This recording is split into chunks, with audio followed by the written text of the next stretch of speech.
Right now, there is a multi-billion-dollar industry betting that you will spend your weekends doing this, on your knees, pulling weeds, fighting nature with chemicals. And most people don't question it.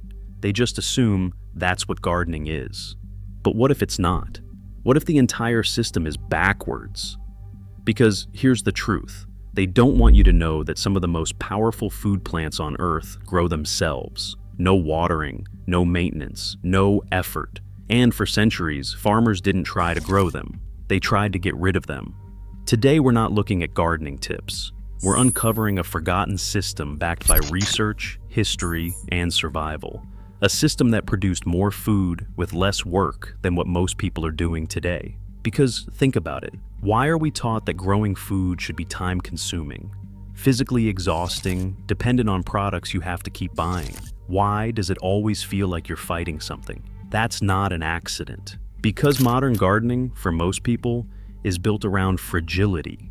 Plants that need constant watering, constant attention, constant replacement, and constant spending.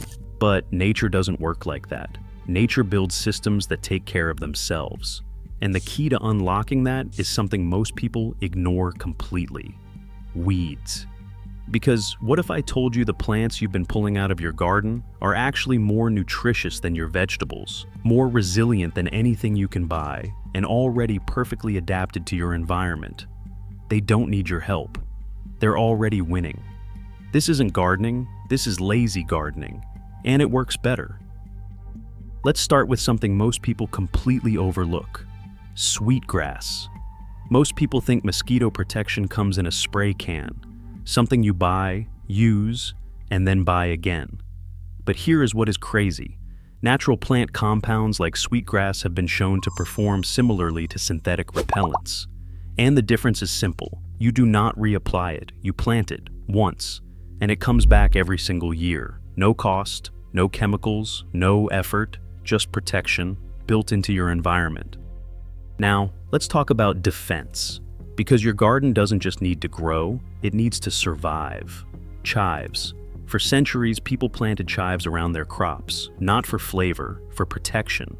Pests rely on scent to find food, and chives disrupt that signal completely. They create confusion, a kind of invisible barrier, a natural cloaking system. And once you plant them, they don't just stay alive. They spread, they strengthen, they become permanent. If you're into systems that do the work for you, make sure you subscribe to the Green Domain, because this is just the surface. Now here's where things get really interesting, because some of these weeds were actually staple foods. Lamb's quarters. This plant has been eaten for thousands of years, long before modern agriculture, long before supermarkets. And today, most people do not even recognize it. They pull it out and throw it away without realizing it. It is one of the most nutrient-dense plants in their entire yard. It grows in poor soil. It survives drought. It reseeds itself automatically. It does not need to be managed. It just shows up every year. Now let's take it even further, because this next plant thrives where almost nothing else can. Purslane. You've probably seen it growing in cracks in sidewalks, between stones, in dry, neglected soil, and you've ignored it. But this plant is one of the most efficient survivors in the plant world. It stores water, it protects itself, it adapts. And nutritionally, it's one of the richest sources of omega-3s in any leafy plant. Let that sink in. Something growing in a crack outperforms what people carefully grow in gardens. You don't need to plant purslane, it's already there. You just have to stop removing it. Now, let's talk about a plant that people actually lost control of. Horseradish. Once it's in your soil, it doesn't leave. Even the smallest root fragment can regenerate into a full plant.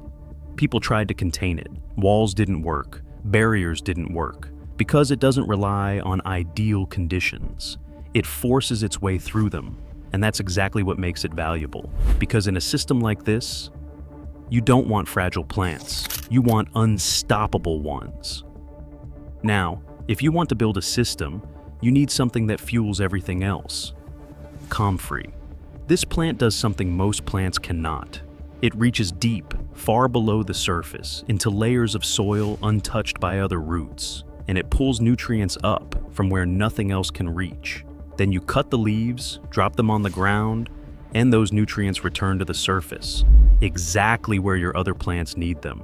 No fertilizer bags, no store trips, no dependency, just a cycle. Now let's talk about long-term food, because the real goal here is not just survival, it's consistency. Scarlet runner beans.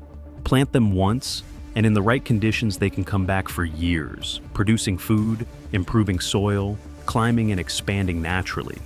They don't just grow, they build momentum. And this is where most people get it wrong. They think in seasons, nature thinks in systems, because instead of planting something that dies, you plant something that continues. Mulberry trees. They produce massive yields. They require almost no maintenance, no spraying, and no constant pruning, just growth. And then there's Jerusalem artichokes, a plant that produces huge amounts of food, year after year. Even when you harvest them, you never truly remove them. Small pieces remain, and those pieces start the process again. Now, step back and really look at this. This isn't random, it's a system. Some plants protect, some plants restore the soil, some plants produce food, and together they remove the need for constant effort. And here is the shift that changes everything. A weed is not your enemy, it is a response. It is nature correcting imbalance, covering exposed soil, restoring nutrients, rebuilding systems. When you fight it, you create more work. When you understand it, you remove the work entirely. Because instead of controlling every detail, you guide the system. And that's how people used to grow food. Not through force, but through cooperation. Start small. Let something grow. Observe it. Understand what it's doing before you remove it. Because once you see the pattern, you can't unsee it. Gardening stops being work and starts becoming self-sustaining. If you want to build a garden that actually works for you, subscribe. Because on The Green Domain, we're not just growing plants, we are building systems that grow themselves.